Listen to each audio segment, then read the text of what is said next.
Hello everyone.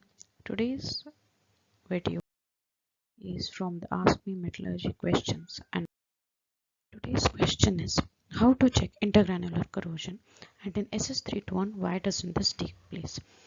The first part of how to check intergranular corrosion. Intergranular corrosion basically is a collection of chromium carbide particles at the edge of the grains, which is at the grain boundaries.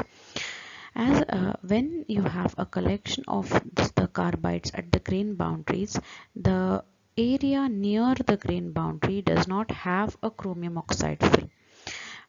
When it does not have a chromium oxide film, the chloride ions can easily penetrate that small area near the grains and cause corrosion. And that is called intergranular corrosion. Usually people will use ASTM A262 as the test to check for the intergranular corrosion.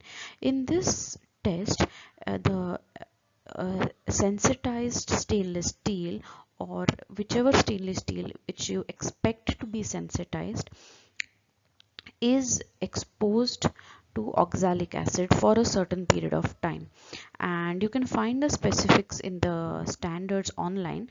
So the oxalic acid is a weak acid, and it will only attack the weakest sections of the microstructure, which in this case is the grain boundaries. So the area near the grain boundaries will get etched out, and you can see the chromium carbide precipitates along the grain boundaries after this etching.